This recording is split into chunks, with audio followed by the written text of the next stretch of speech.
Good evening and welcome to Local Area Formation Commission May 3rd meeting. At this time, roll call from Madam Clerk. Chair Walton, Present. Commissioner Little, Here. Commissioner Loloi, Here. and Commissioner Moore. Here. You have a quorum. Let the record reflect that Commissioner Rich Desmond, Sue Frost are absent. Okay, at this time we can stand for the Pledge of Allegiance.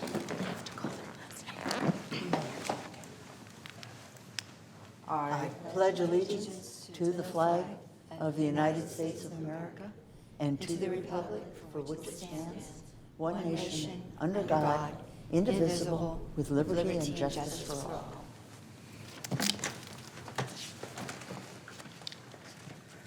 All right, Madam Clerk, would you like to read the first agenda item?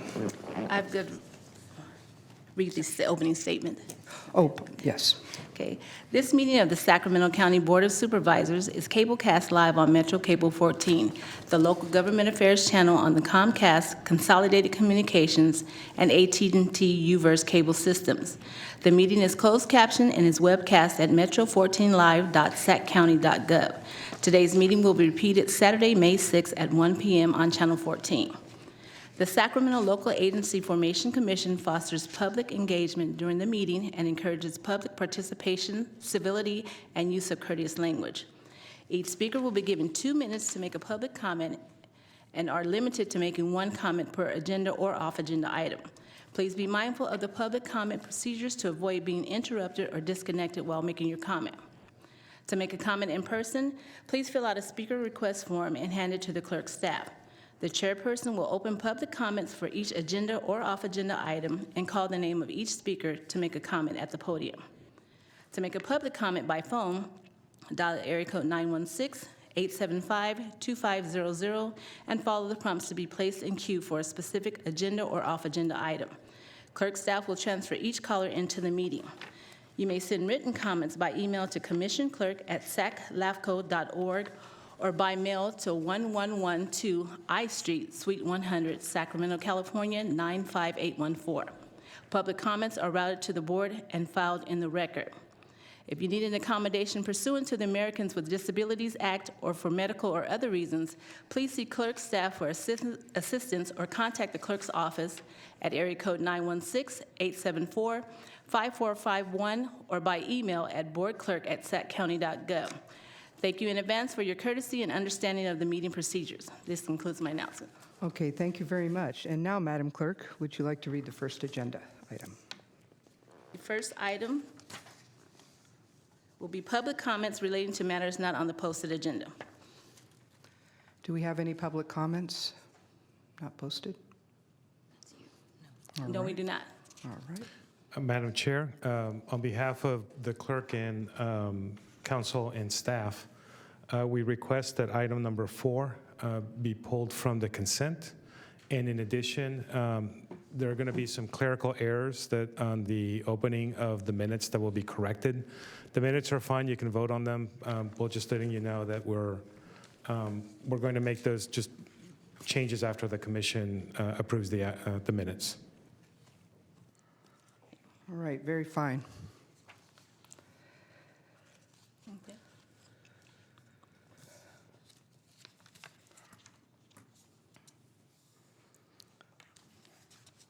All right, so item number 1. So the consent calendar, if the commissioners can ask questions, but if not, we can entertain Okay. a motion for the approval of the consent calendar as noted by the executive officer, and we will be removing item 4 and discussing that item. Does anyone have any comments? On the board. Okay. Move to approve. Second?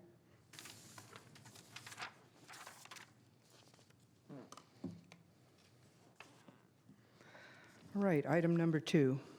Oh, we need a, So I think we need a roll call vote, or a vote. Did it already occur silently and I missed it? Or we need to vote on the consent calendar items.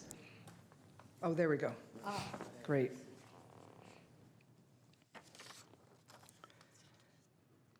Please vote. We have a quorum, and your vote is unanimous with all members present. Thank you. All right, number 2. Item. Number So I 4. think there should be a consent we calendar move on? 4-4. If Correct. there's a We move discussion on. on that item. Okay, thank you, appreciate that. Item number 4 is open the public comment period on the draft municipal service review and sphere of influence update for Cordova Recreation and Park District, LAFCo project number 2022-06. Madam Chair and members of the commission, we're requesting that you open the public comment period for the Cordova Recreation and Park District Municipal Service Review and continue the item until the August 2nd, 2023 meeting to allow sufficient time for the public to review and comment on the report. There's no action that needs to be taken today other than to open the public comment period and then continue it. This will be brought back by staff at the August meeting for your approval and action. Okay, so we're moving to public comments on this first, correct? What you're doing is you're just opening up the public comment period. People can comment right now, Right. but you're basically allowing it to remain open for the next few months. Very good, so, So formally open the public hearing and public comment period, and see if there's any members of the public or any public comments Right. this evening. very fine. So are there any members of the public that care to comment? There are no public comments on item 4. Okay, commissioners?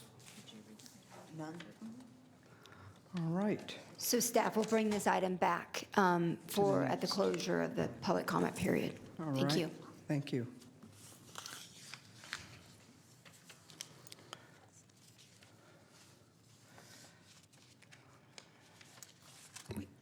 Can you just give us 1 second? I'm just catching up to where you guys are, because I would like the clerk to read the items into the record. Item 6 is public hearing to consider and approve the Lakes at Antelope annexation to Sacramento Suburban Water District. Madam Chair and Commissioners, your policy analyst, Desiree Fox, will be presenting this item.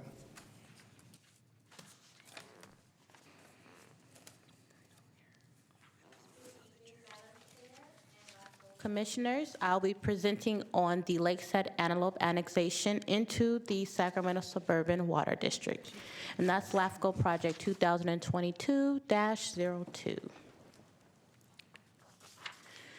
So the LAFCo project request reviewed by staff was an annexation of approximately 2.4 acres of undeveloped property into the Sacramento Suburban Water District. And this site is located in the unincorporated areas of Sacramento County. General plan land use designation is low density residential, and there is an RD5 zoning designation, which is to allow residential density 5 dwelling units per acre. Sorry, wrong way. A little bit of background on the site. There is in the Antelope community in the unincorporated area, and that community is fairly urban and consists of a lot of single-family lots and public facilities. As mentioned, this is within the RD5 zoning district. A tentative subdivision map was approved by the County Board of Supervisors, and that was to divide the land into about 59.9 acres, and that's to allow 300 single-family lots approximately, and some open space lots as well. There is a history of the site's interaction with other water districts that's located within the staff report. And in condition number 7 of the approved tentative subdivision map, it was outlined that the service was to be provided in accordance with the regulations applicable to Sacramento Suburban Water District. So at the time the land was subdivided, it was noted that Sacramento Suburban Water District was intended to be the water purveyor. Here's some context maps so we can get our bearings. The green area represents the boundaries of California American Water District, which is a neighboring water district, and the red boundaries indicate Sacramento Suburban Water District. So you see there's that little bit of an island that consists of Sacramento Suburban Water District that's engulfed by the California American Water District. The applicant did coordinate with California American Water District. They didn't get any response confirming that the site was within the boundaries of the aforementioned district. Here's the site, kind of a little bit larger to have a zoomed-in portion. There's a little yellow outline which indicates the particular portion of the property that we are talking about today. And then here's a zoomed-in site of the map. Navajo Drive and Watt Avenue are the neighboring roads. And as mentioned, this is about 2.4 acres of undeveloped residential property that's requesting to be annexed into SSWD's water district boundaries. I should note that the site is located within the sphere of influence of Sacramento Suburban Water District as well. And that concludes my presentation. In going through our analysis, we did determine that the annexation would be logical and that Sacramento Suburban Water District had the capacity to serve the area and that there was no conflict with Cortese-Knox-Hertzberg Act. Thank you. Are there any board member questions? Madam Chair, I just wanted to note that the applicant's representative, Mr. Baker, is in the audience. I was not sure whether he wanted to speak on behalf of the item or no. Looks he's good. Okay. Are there any other public comments? There are no public comments on item 6. And no more additional questions from the commission? And so do we need a motion? Have a motion here? I would move that we accept the annexation as presented. Second. Okay. You can There we go. vote. Your vote is unanimous with all members present.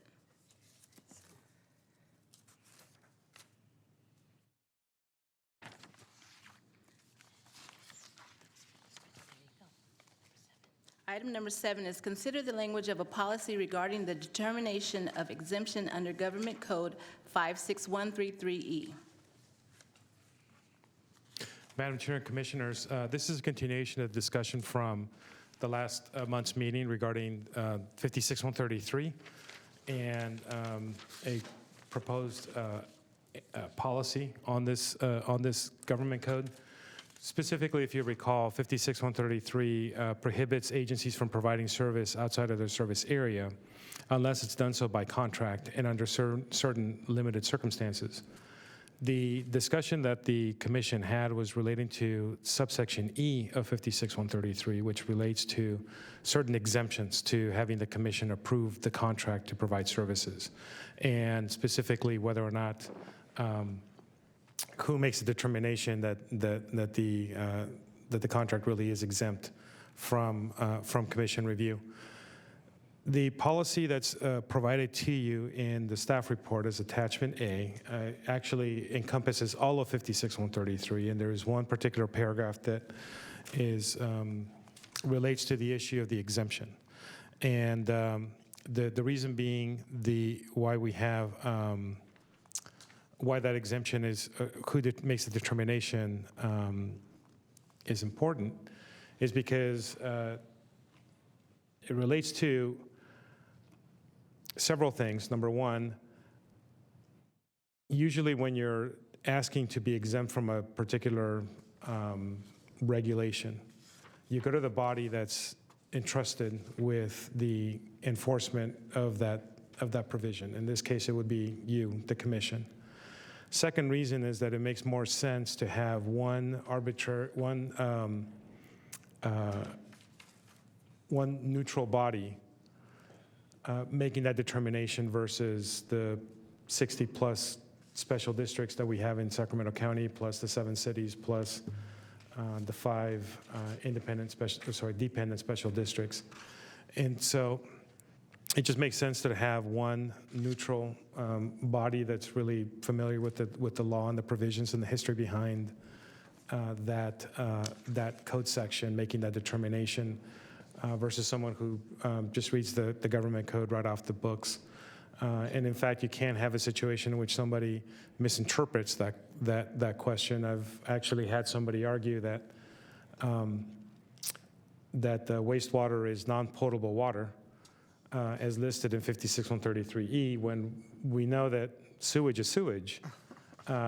It's not non-potable water. I mean, technically, no, you can't drink it, and it's not supposed to be drunk, but nobody would classify sewage as non-potable water. Non-potable water is usually, under the State Water Resources Control Board and under the water boards, they typically interpret non-potable water as either raw water or water that has not been treated for human consumption, or water that's been recycled and taken up to Title III standards, but it's still not recommended to be drank by human beings. So it would not include sewer, but that's just one of many ways in which people have gotten very creative with how E is interpreted, and it makes more sense, again, to have just one neutral body make that determination. So as discussed at the last meeting, this draft policy, should you approve it, will be circulated to all of the agencies in Sacramento County for comment, and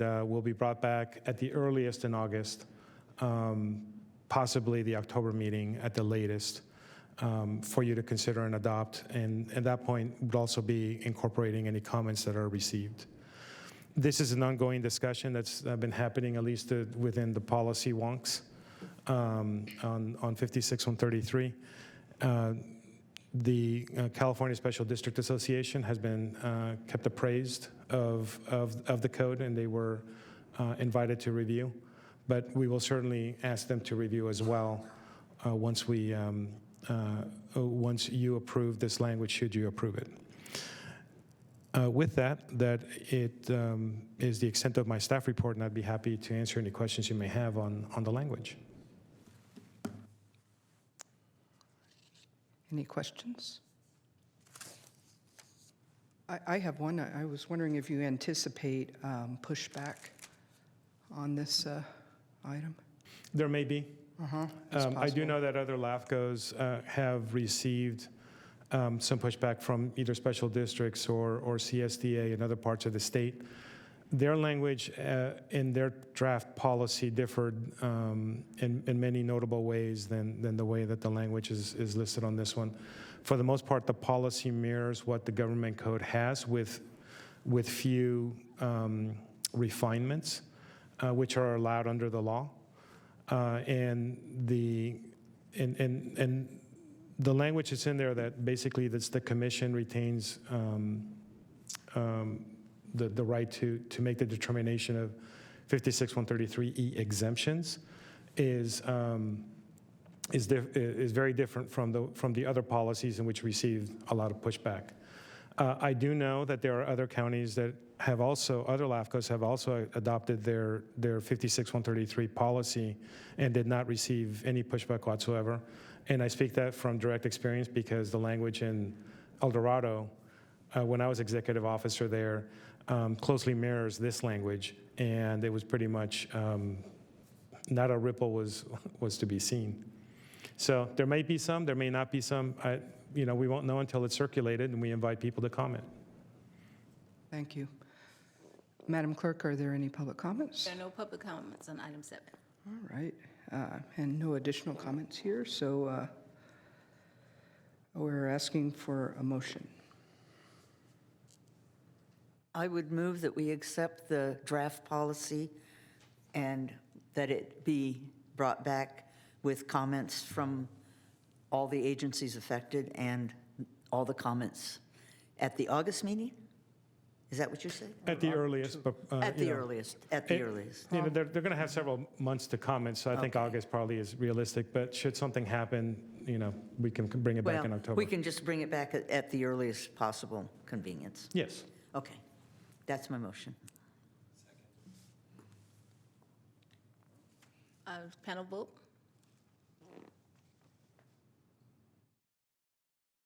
Your vote is unanimous with all members present.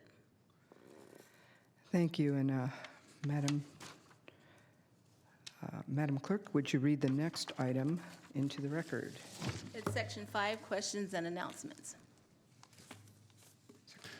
Madam Chair, I do have a few announcements to share with you. First of all, the person in the back who's been heckling and mocking me the entire time that I've been presenting is my wife. I'd like to introduce you to my wife, Kim. Second, your policy analyst and I went to the LAFCo workshop last week, And we learned all sorts of different things, up to and including a few policies that we'll be bringing to you for consideration. And I think the one that I'm most excited about is there's actually grants for agricultural preservation that the state is distributing.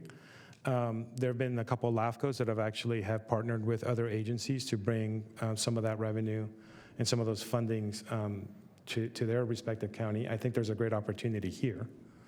And hopefully we'll be able to do that soon. Second, I have three more. The second is that the job announcement for your second policy analyst is already up online. And we basically have two cutoffs. The first one is in late May.